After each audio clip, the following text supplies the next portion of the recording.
Hello everyone! Welcome back to this channel, a space where we explore the art of work-life harmony, nurture mental well-being, and uncover the beauty and challenges of long-distance relationships. So if you're ready to be there for yourself, get in the zone, and be more aware of what you're doing, you are in the right place. Have you ever thought about why some people seem to do well in relationships while others have a hard time connecting even when they really want to? Personality affects how we think, feel, and interact with others. But when these patterns become too rigid and makes us unhappy, we enter the world of personality disorders. In this episode, we'll talk about how these long-lasting patterns affect not only our mental health, but also our work, our peace, and our most important relationships. It's not about putting labels on people. It's about learning how to be kind, aware of oneself and others, and balanced in how one live and love. According to American Psychiatric Association in 2013, personality disorder is defined as a pervasive pattern of emotions, cognitions, and behavior that results in enduring emotional distress for the person affected and or other, and may cause difficulties with work and relationships. Kring and colleagues also emphasized that personality disorders reflect problems in identity and self-image, and at the same time in their interpersonal functioning, and these are enduring and pervasive. Nolan Hexima also added that personality disorder presents long-standing patterns of maladaptive traits.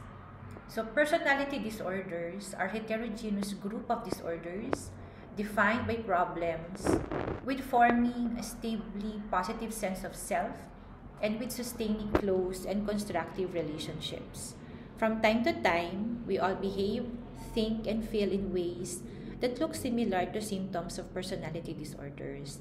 But an actual personality disorder is defined by the extreme, inflexible, and maladaptive ways in which these traits are expressed. People with personality disorders experience difficulties with their identity and their relationships in multiple domains of life, and these problems are sustained for years. The symptoms of personality disorders, again, I repeat, are pervasive and persistent. So personality disorders has three clusters. So for cluster A, we have the weird personality disorders characterized to be odd or eccentric. For cluster B, called wild, they are characterized to be traumatic, emotional, and erratic. And cluster C, the worried type or cluster, characterized to be the anxious or fearful personality disorders. For cluster A, or the odd or eccentric, they are characterized to be manifesting social awkwardness, peculiar thinking or behaviors, and having unusual beliefs.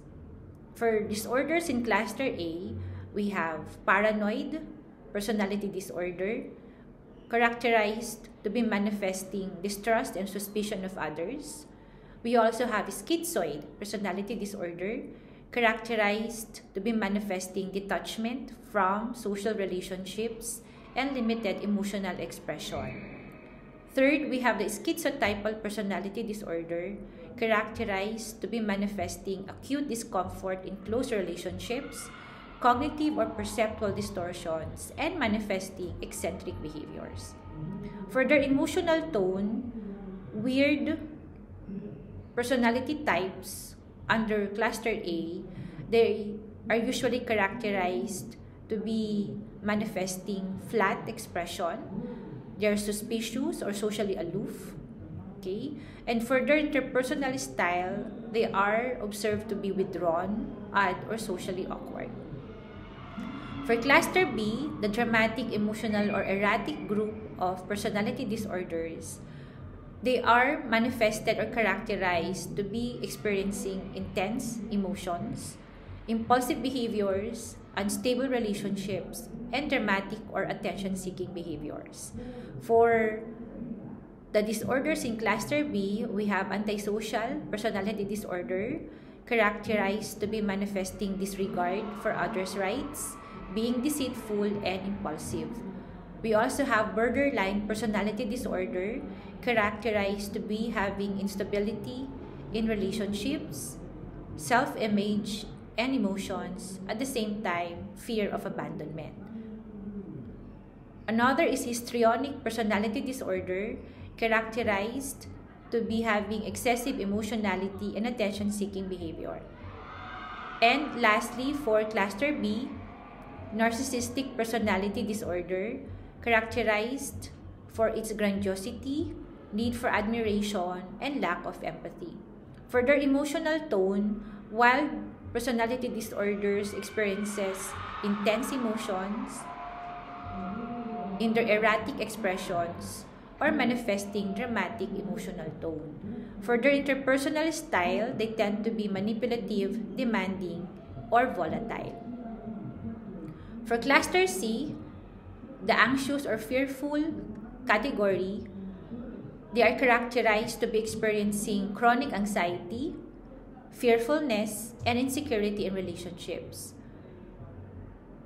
The first disorder in cluster C is the avoidant personality disorder, characterized to be manifesting social inhibition, feelings of inadequacy, and hypersensitivity to criticism.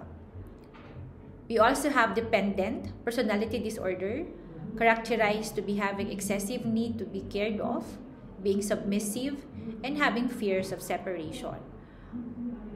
And lastly, the obsessive compulsive personality disorder, or OCPD, characterized to be having preoccupation with order, perfectionism, and control. For the emotional tone of cluster C, they tend to experience anxiety or anxious emotions, being tensed, or being fearful most of the time. For their interpersonal style, they tend to be submissive, cautious, or controlling. So remember, for cluster A, think weird or odd. For cluster B, think wild or dramatic. While for cluster C, think worried or anxious. So the first personality disorder under cluster A is the paranoid personality disorder. Okay. According to DSM-5-TR, paranoid PD is characterized for having a pervasive distrust and suspiciousness of others, such that their motives are interpreted as malevolent, beginning by early adulthood and present in a variety of contexts. And for a person to be diagnosed to be having paranoid PD, he or she has to manifest 4 or more of the following symptoms. So this person suspects without sufficient basis that others are exploiting, is preoccupied with unjustified doubts about the loyalty or trustworthiness of friends or associates, is reluctant to confide in others because of unwanted fear that the information will be used maliciously against him or her, reads hidden demeaning or threatening meanings into benign remarks or events. Someone who is persistently bears grudges, is unforgiving of insults, injuries, or slights, perceives attacks on his or her character or reputation that are not apparent to others, and is quick to react angrily or to counterattack, has recurrent suspicions without justification regarding fidelity of his spouse or sexual partner. And these symptoms does not occur exclusively during the course of schizophrenia, a bipolar disorder, or depressive disorder with psychotic features, or another psychotic disorder, and is not attributable to the physiological effects of another medical condition. The onset of paranoid PD starts in early adulthood, and it appears to have a chronic course, and the suspiciousness is really pervasive. In terms of its prevalence, paranoid PD is relatively low in community samples. Risk factors for paranoid personality disorder would include family history of schizophrenia spectrum. This would include the brief psychotic disorder, schizotypal, and schizophreniform, and the full-blown schizophrenia disorder. It would also include early experiences of mistrust and abuse. Okay? And people who have been diagnosed with paranoid PD experiences a lot of interpersonal conflict in their adult life, as well as social isolation and multiple traces of functional impairment. Paranoid PD usually exist with anxiety and depressive disorders, okay, but may share some similarities from delusional disorder, paranoid schizophrenia, but has its own distinct characteristics. In terms of gender differences on the existence of paranoid PD, there is no identified large or consistent sex differences in community samples, and it varies in clinical samples.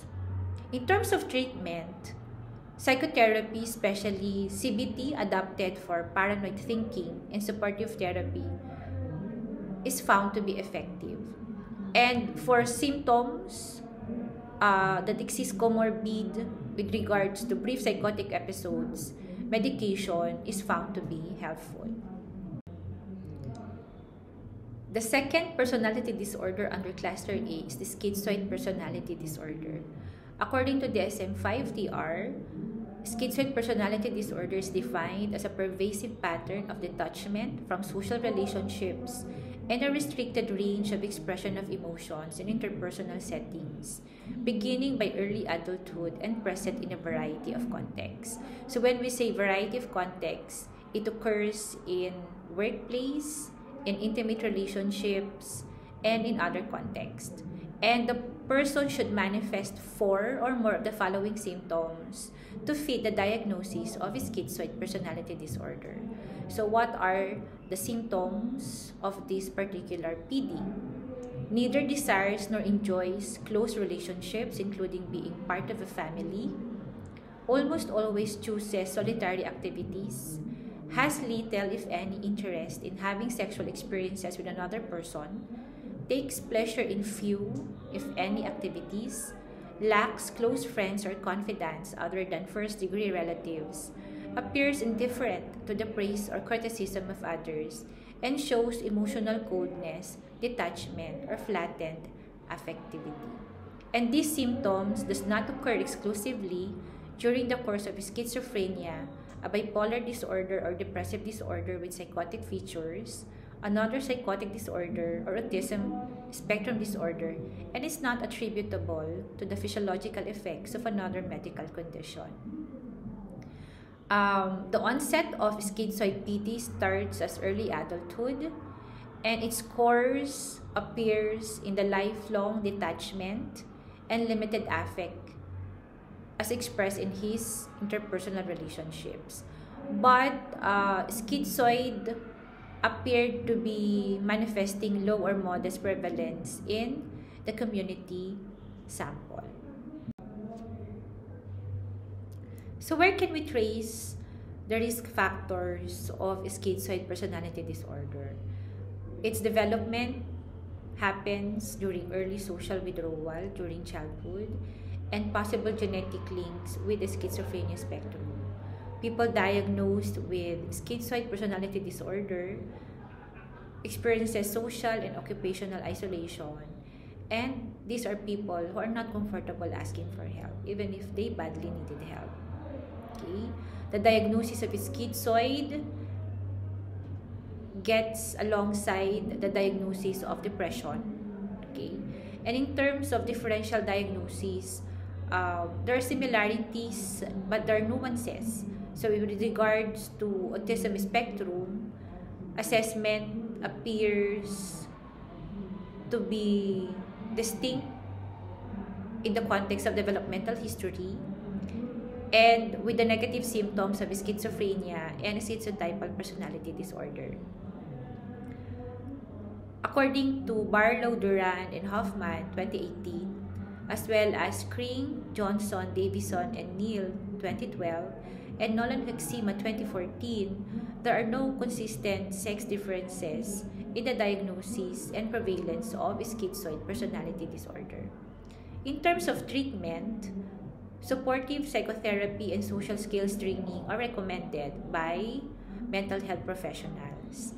And in treating the comorbid mood and anxiety disorder with schizoid, the use of medicine is found to be needed or recommended. The final personality disorder included under cluster A or the weird cluster is the schizotypal personality disorder. According to DSM-5-TR, schizotypal PD is characterized to be a pervasive pattern of social and interpersonal deficits marked by acute discomfort with and reduced capacity for close relationships, as well as by cognitive or perceptual distortions and eccentricities of behavior, beginning by early adulthood and present in a variety of contexts. As you can observe, the diagnosis of all PD starts during early adulthood, okay, where personality development happens to be already stable or has been established. Okay, people to be diagnosed to be having schizotypal PD should manifest 5 or more of the following symptoms. And what are these symptoms? Symptoms would include ideas of reference, excluding delusions of reference, odd beliefs or magical thinking that influences behavior and is inconsistent with subcultural norms such as superstitiousness, belief in clairvoyance, telepathy or sixth sense in children and adolescents, bizarre fantasies or preoccupations, unusual perceptual experiences including bodily illusions, odd thinking and speech, which include vague, circumstantial, metaphorical, over-elaborate, or stereotyped, suspiciousness or paranoid ideation, inappropriate or constricted affect, behavior or appearance that is odd, eccentric, or peculiar, lack of close friends or confidants other than first-degree relatives, and excessive social anxiety that does not diminish with familiarity and tends to be associated with paranoid fears rather than negative judgments about self. And these symptoms does not occur exclusively during the course of schizophrenia, a bipolar disorder, or depressive disorder with psychotic features, another psychotic disorder, or autism spectrum disorder. The symptoms of schizotypal personality disorder are similar to those seen in schizophrenia, but they tend to be much more milder versions of those symptoms. Although most do not develop schizophrenia, some people diagnosed with schizotypal personality disorder develop more severe psychotic symptoms over time, and a small proportion to develop schizophrenia over time. So in terms of onset, schizotypal PD begins during early adulthood, and the course appears to be markedly characterized by odd beliefs, perceptual distortions, and social anxiety. And some have higher risk of developing psychosis later. Okay. And it has modest prevalence in the population.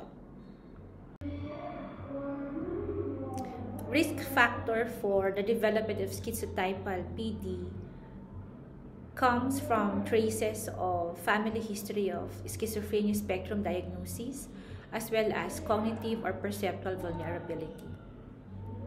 Schizotypal PD appears to be highly heritable Heritability has been established to be about 61% estimate according to Torgerson et al. 2000 as cited in Kring et al. However, the genetic vulnerability for schizotypal PD appears to overlap with the genetic vulnerability for schizophrenia. People with schizotypal PD have enlarged ventricles and less temporal lobe gray matter according to Dickey, Carley, and Shenton 2002 as cited in Kring et al. Despite this strong overlap with schizophrenia, some people with schizotypal PD have no family history of schizophrenia, and among the subgroup, early trauma and childhood adversity are commonly reported according to Rain 2006 as cited in Kring et al. People diagnosed with schizotypal PD appears to experience social and occupational impairment and small risk conversion to psychotic disorders. The diagnosis of schizotypal PD comes with comorbidity with depression and anxiety disorder as well as substance use disorder diagnosis. For differential diagnosis, attenuated psychosis or prodrome, schizophrenia spectrum versus the autism spectrum disorder. So there are nuanced differences for each of the diagnoses. It has also been found out that there is a slight male predominance in some studies in terms of the risk and diagnosis of schizotypal PD. In terms of treatment, psychotherapy, specifically supportive psychotherapy and CBT for outbeliefs has been recommended. And low-dose antipsychotics for severe symptoms is suggested to treat comorbidities. So treatments for schizotypal PD draw on the connections of this disorder with schizophrenia. More specifically, antipsychotic drugs such as risperidone, trade name Risperdal, have shown effectiveness with the schizotypal personality disorder. So moving forward, we're already on cluster B, the wild cluster for personality disorders. So first in the list, we have the antisocial personality disorder. Informally, the terms antisocial personality disorder and psychopathy, sometimes referred to as sociopathy, are often used interchangeably. Antisocial behavior, such as breaking laws, is an important component of both, but there are important differences between the two disorders. One difference is that antisocial personality disorder is included in the Diagnostic Statistical Manual, whereas psychopathy is not. So according to DSM-5-TR, antisocial personality disorder is defined as a pervasive pattern of disregard for and violation of the rights of others occurring since age 15 years. So in contrast to the other PD, the onset of symptoms with antisocial PD can be traced as early as 15 years old. And the person has to manifest 3 or more of the following to have the diagnosis of antisocial PD. So what are the symptoms for antisocial PD? And they are as follows: failure to conform to social norms with respect to lawful behaviors, as indicated by repeated performing acts that are grounds for arrest. Deceitfulness, as indicated by repeated lying, use of aliases, or conning others for personal profit or pleasure. Impulsivity or failure to plan ahead. Irritability and aggressiveness, as indicated by repeated physical fights or assaults. Reckless disregard for safety of self or others. Consistent irresponsibility, as indicated by repeated failure to sustain consistent work behavior or honor financial obligations. Lack of remorse, as indicated by being indifferent to or rationalizing having hurt, mistreated, or stolen from another. And for the person to achieve the diagnosis, the individual should be at least 18 years of age. And there is evidence of conduct disorder with onset before age 15 years. And the occurrence of antisocial behavior is not exclusively during the course of schizophrenia or bipolar disorder. In terms of onset, DSM-5-TR requires conduct disorder history before 15 years old, and the personality disorder symptom should manifest by the age of 18. Okay? Course of antisocial PD appears to be often persistent, and criminal behavior often declines with age. In terms of prevalence, it is low in general population and appear to be higher in forensic settings. In terms of risk factors for antisocial PD, it includes a childhood conduct disorder, exposure to adverse family environment during childhood, and having impulse control traits. For people diagnosed with antisocial PD, it's often linked with criminality, the use of substance use, the experience of occupational and legal problems, at the same time, elevated mortality. Antisocial PD happens alongside with a diagnosis with substance use disorder, attention deficit hyperactivity disorder, and mood disorders. Okay. It appears to be similar, but they're quite different with psychopathy. Okay, as I mentioned earlier with the introduction, the construct overlap between the two, and the narcissistic overlap between antisocial and PD, and bipolar disorder when mood symptoms are prominent. Okay, antisocial PD appears to be much more common in males, substantially higher rates in many studies. In terms of treatment, antisocial PD has been suggested to be treated with behavioral or forensic programs, cognitive behavioral therapy or skills training, a substance use treatment, and even risk management. Okay, but there are no medications for core antisocial PD traits. We just treat the comorbidities. The second personality disorder under cluster B, the wild personality disorder, is the borderline personality disorder. BPD has been a major focus of interest for several reasons. And among these reasons, BPD is very common in clinical settings. It's very hard to treat and associated with suicidality. The core features of borderline personality disorder are impulsivity and instability in relationships and mood. For example, attitudes and feelings toward other people might change drastically, inexplicably, and very quickly, particularly from passionate idealization to contemptuous anger.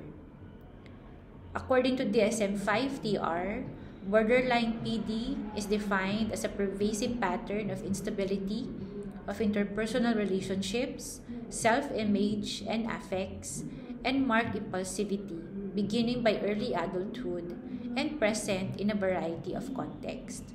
And for a person to be diagnosed with borderline PD, he or she has to manifest 5 or more of the following symptoms: frantic efforts to avoid real or imagined abandonment, a pattern of unstable and intense interpersonal relationships characterized by alternating between extremes of idealization and evaluation, identity disturbance, markedly and persistently unstable self-image or sense of self, impulsivity in at least 2 areas that are potentially self-damaging, would include behaviors of spending, sex, substance abuse, reckless driving, and binge eating. Recurrent suicidal behavior, gestures or threats, or even self-mutilating behavior. Affective instability due to a marked reactivity of mood, such as intense episodic dysphoria, irritability or anxiety, usually lasting a few hours and only rarely more than a few days. Chronic feelings of emptiness, inappropriate intense anger or difficulty controlling anger, transient stress-related paranoid ideation, or severe dissociative symptoms. Borderline PD onset begins in adolescence or young adulthood. For its course, a symptom intensity like impulsivity, self-harm, and affective instability often decreases by midlife through interpersonal, though interpersonal or identity issues may persist, and it appears to be common in clinical settings. So risk factors for the development of borderline PD would include the experience of childhood trauma, an invalidating environment during childhood, and would also include temperamental vulnerability. Kring et al. Mentioned that there is evidence that borderline PD is inherited and that serotonin function is diminished. Other biological risk factors seem particularly related to emotional dysregulation and impulsivity. Consistent with a greater emotionality, people with borderline PD have also been found to demonstrate increased activity in the amygdala and to have high rates of mood disorders among first-degree relatives. Consistent with the symptoms of impulsivity, research indicates diminished activity in the prefrontal cortex among people with borderline PD and high rates of disorders involving impulsivity among high-degree relatives. People with BPD report elevated rates of abuse. So Linehan's model builds on the high rates of abuse and parental invalidation reported by people with borderline PD and also emphasizes the biological diathesis for emotional dysregulation. People diagnosed with borderline PD often experiences high risk for self-harm and suicidality, occupational and relational impairment, and high health service use. Okay? In terms of comorbid diagnosis, borderline PD happens to be comorbid with major depressive disorder, the bipolar spectrum, anxiety disorder, post-traumatic stress disorder, substance use disorder, and even eating disorders. And this would justify why there is high health service use for borderline PD. There are similar but distinct symptoms with bipolar disorder, such as the episodic mood versus pervasive instability, as well as the diagnosis of complex post-traumatic stress disorder. It has also been found out that there are more females in clinical samples, historically 3:1, and population differences are likely smaller, and referral diagnostic bias are important in the context of borderline PD. For treatment, there is strong evidence for psychotherapy, dialectical behavior therapy, the mentalization-based therapy, and schema therapy are also recommended. Okay. Later on, I will discuss this one by one. Medications has also been found out to treat comorbid symptoms. Okay, but psychotherapy is the first line of treatment for borderline PD. Okay.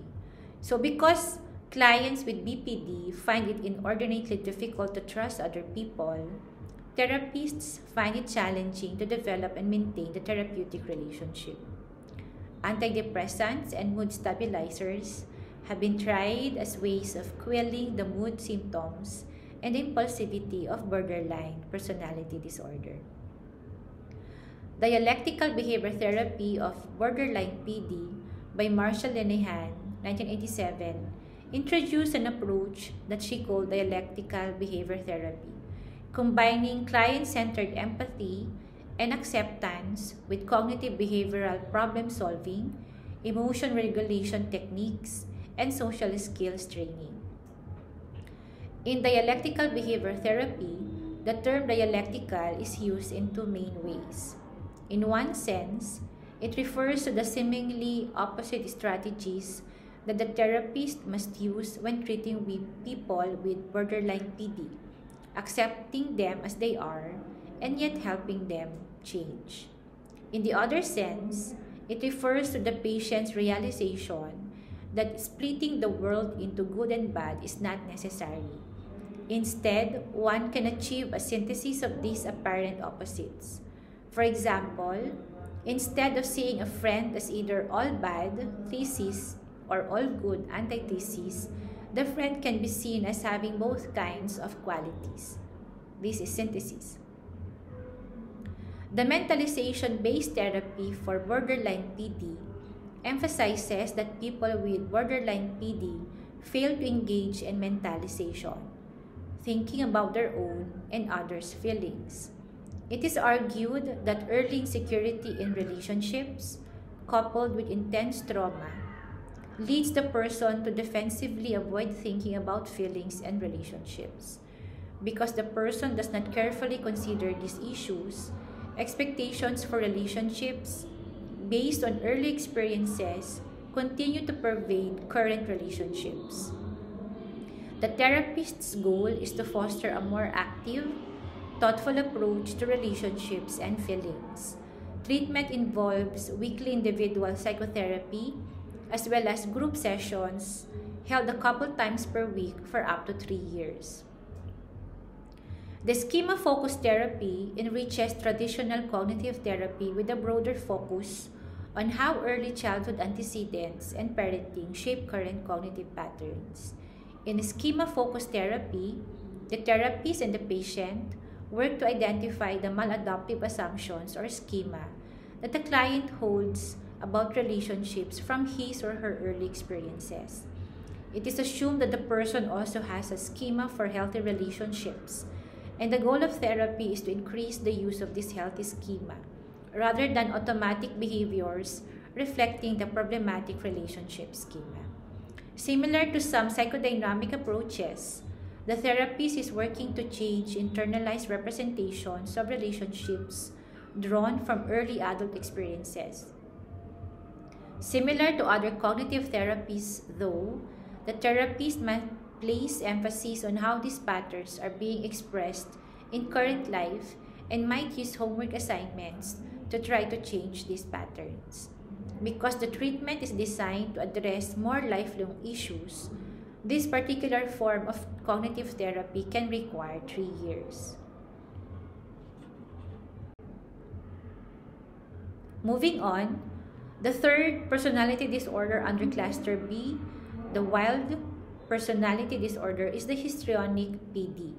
According to DSM-5-TR, histrionic personality disorder is defined as a pervasive pattern of excessive emotionality and attention-seeking, beginning by early adulthood and present in a variety of contexts. And in order for a person to be diagnosed with histrionic PD, he or she should manifest 5 or more of the following symptoms: is uncomfortable in situations in which he or she is not the center of attention. Interaction with others is often characterized by inappropriate, sexually seductive, or provocative behavior. Displays rapidly shifting and shallow expression of emotions. Consistently uses physical appearance to draw attention to self. Has a style of speech that is excessively impressionistic and lacking in detail. Shows self-dramatization, theatrically and exaggerated expression of emotion. Is someone who is also suggestible and considers relationships to be more intimate than they actually are.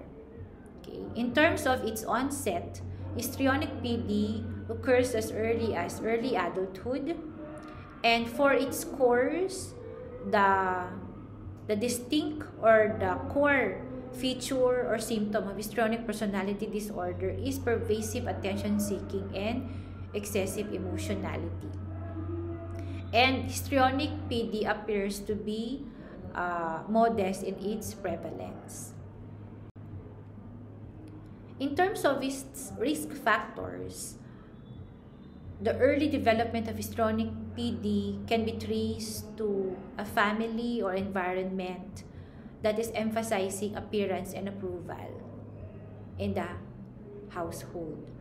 People diagnosed with histrionic PD appears to experience unstable and superficial relationships, as well as occupational difficulty when attention-seeking interferes in the work context. The diagnosis of histrionic PD happens alongside the diagnosis of depressive and anxiety disorders. There appears to be similarities in borderline PD, but in BPD, there appears to be deeper instability and the occurrence of self-harm. Okay? There also appears to be similarities with narcissistic PD, but in narcissistic PD, grandiosity is a core feature versus being dramatic. It has also been found out that histrionic PD appears to be more frequently diagnosed in women in older clinical literature. And in terms of treatment, psychotherapy is recommended, specifically CBT or the cognitive behavioral therapy, psychodynamic therapy, and interpersonal therapy to increase insight and interpersonal effectiveness, and the use of medication in treating the comorbid conditions of histrionic personality disorder. We also have narcissistic personality disorder.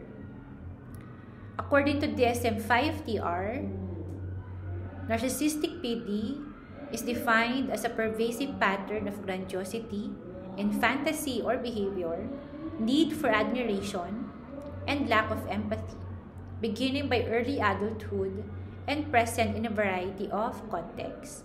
And for a person to be diagnosed with narcissistic PD, he or she should manifest 5 or more of the following symptoms: has a grandiose sense of self-importance, is preoccupied with fantasies of unlimited success, power, brilliance, beauty, or ideal love, believes that he or she is special and unique and can only be understood by or should associate with other special or high-status people, requires excessive admiration, has a sense of entitlement, is interpersonally exploitative, is someone who takes advantage of others to achieve his or her own ends, someone who lacks empathy, is unwilling to recognize or identify with the feelings and needs of others, is often envious of others or believes that others are envious of him or her,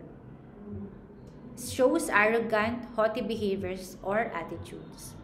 For the onset of narcissistic PD, it appears as early adulthood, and along its course, the stable patterns of grandiosity and need for admiration appears to be very prominent.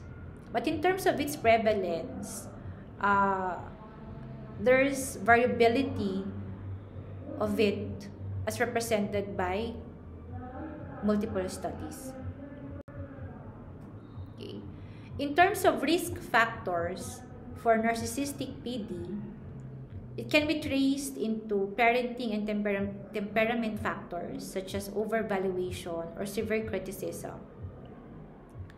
The self-psychology model of Kohut, as cited in Kring 2012, person with narcissistic personality disorder projects remarkable self-importance, self-absorption, and fantasies of limitless success on the surface. But Kohut theorized that these characteristics mask a very fragile self-esteem. People with narcissistic personality disorder strive to bolster their sense of self-worth through unending quests for respect from others.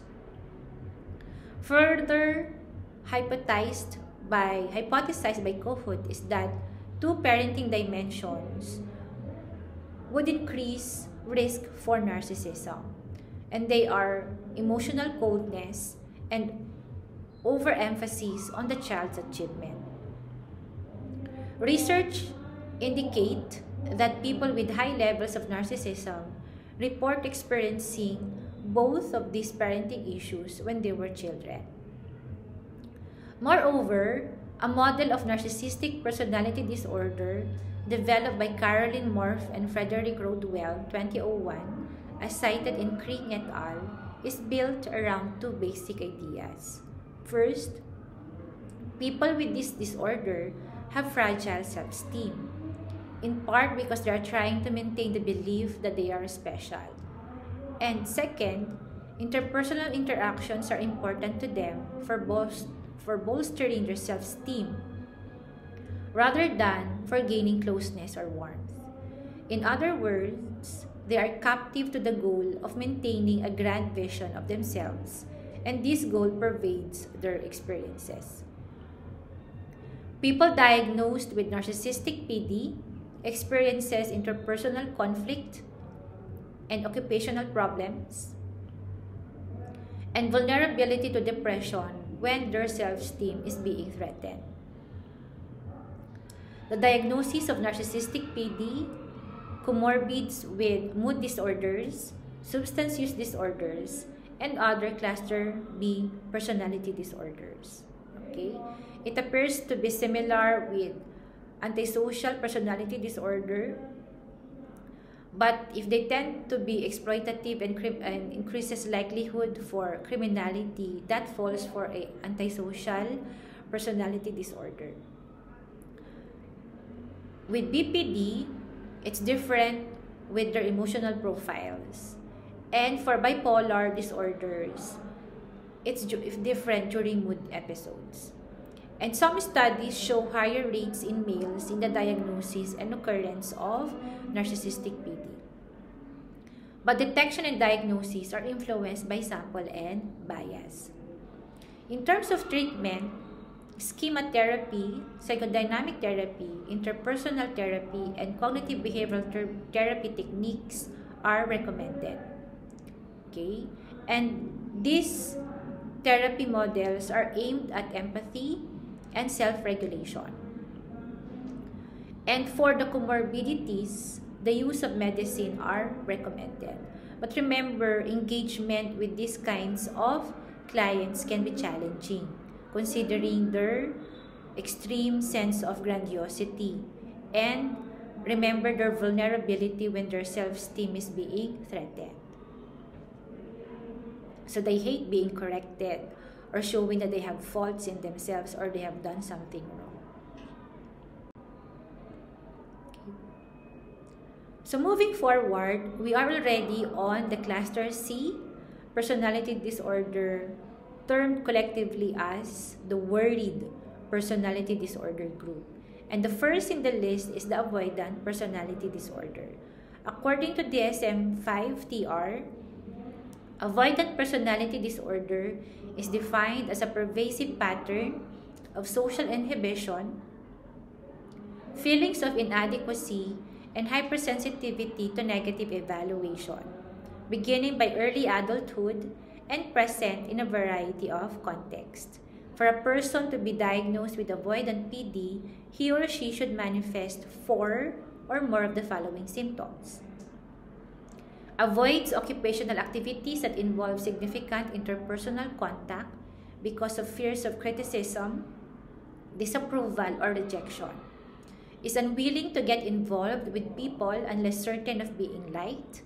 Shows restraint within intimate relationships because of the fear of being shamed or ridiculed. Is preoccupied with being criticized or rejected in social situations. Is inhibited in new interpersonal situations because of feelings of inadequacy. Views self as socially inept, personally unappealing, or inferior to others.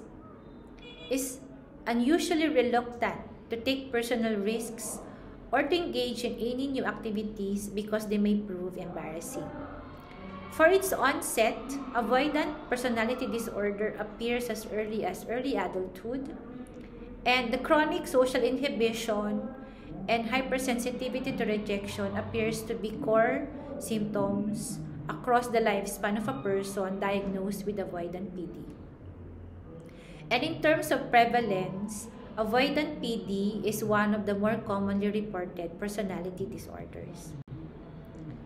In terms of its risk factors, Traces can be linked to behavioral inhibition temperament, as well as early rejection or criticism during childhood. People diagnosed with avoidant personality disorder experiences social withdrawal. They also tend to be underemployed and depressed because they have very limited social interactions and very few sources of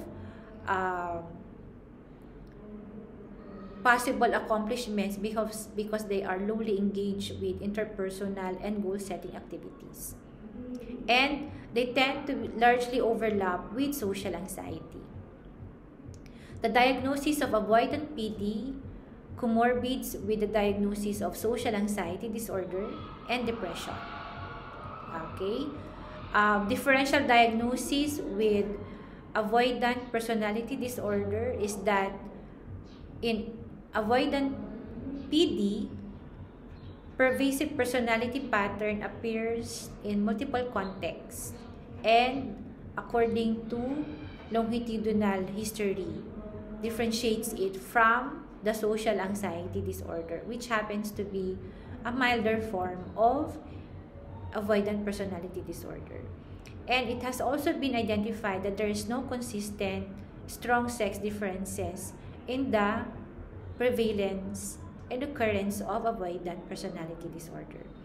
In terms of treatment, CBT with exposure and social skills training is recommended for avoidant personality disorder, as well as the use of schema therapy. SSRIs are used to treat comorbid symptoms present with anxiety and depression disorders. Avoidant personality disorder appears to respond to the same treatments that are effective for those with social anxiety disorder or the SAD. People with avoidant PD are very sensitive to criticism, and this sensitivity might be treated by social skills training in how to address criticism, by systematic desensitization, or by cognitive therapy. Another personality disorder under cluster C, the worried PD group, is the dependent personality disorder. According to DSM-5-TR, dependent PD is defined as a pervasive and excessive need to be taken care of that leads to submissive and clinging behavior and fears of separation, beginning by early adulthood and present in a variety of contexts. For a person to be diagnosed with dependent PD, he or she has to manifest 5 or more of the following symptoms. Has difficulty making everyday decisions without an excessive amount of advice and reassurance from others. Needs others to assume responsibility for most major areas of his or her life. Has difficulty expressing disagreement with others because of fear of loss of support or approval. Has difficulty initiating projects or doing things on his or her own because of a lack of self-confidence in judgment or abilities rather than a lack of motivation or energy. Goes to excessive lengths to obtain nurturance and support from others to the point of volunteering to do things that are unpleasant. Feels uncomfortable or helpless when alone because of exaggerated fears of being unable to take care for himself or herself.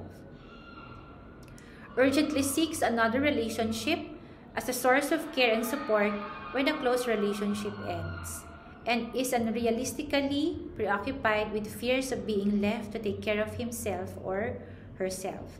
So dependent personality disorder appear as early adulthood, and in its course, the dominant traits would include the pervasive submissiveness and clinging behavior and the fear of separation.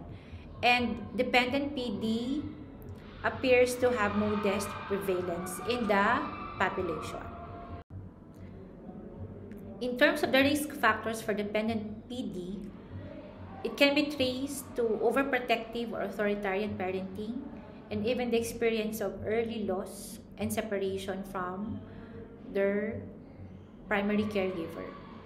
People diagnosed with dependent PD appear to be very vulnerable for exploitation, at the same time to the experience of depression when relationships end, and they also have an impaired sense of autonomy because of their overdependence. In terms of comorbidity, dependent PD happens alongside the diagnosis of depressive and anxiety disorders. And in terms of differential diagnosis, with BPD, there's the presence of instability, while for dependent, there is the persistent dependency. And in the context of avoidant PD, there is avoidance, but for dependent PD, there is the dependency motives. It has also been found out that more frequently diagnosed in women in many clinical samples in the context of the diagnosis of dependent personality disorder. For the suggested treatment for dependent personality disorder, we have psychotherapy, specifically cognitive behavioral therapy, assertiveness training, and skills to increase autonomy. And at the same time, the treatment goal would also include treating the comorbid symptoms, specifically mood and anxiety disorders.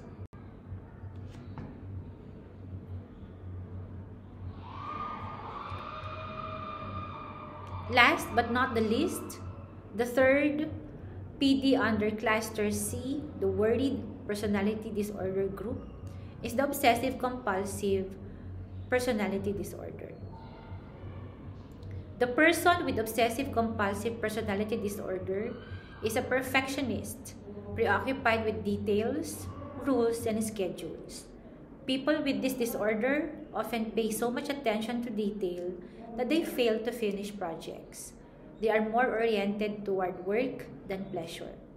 They have inordinate difficulty making decisions, lest they err, and allocating time, lest they focus on the wrong thing. Their interpersonal relationships are often troubled because they demand that everything will be done the right way, their way. They often become known as control freaks. Generally, they are serious, rigid, formal, and inflexible, especially regarding moral issues. They are unable to discard worn out and useless objects, even those with no sentimental value, and they are likely to be excessively frugal to a level that causes concern among those around them.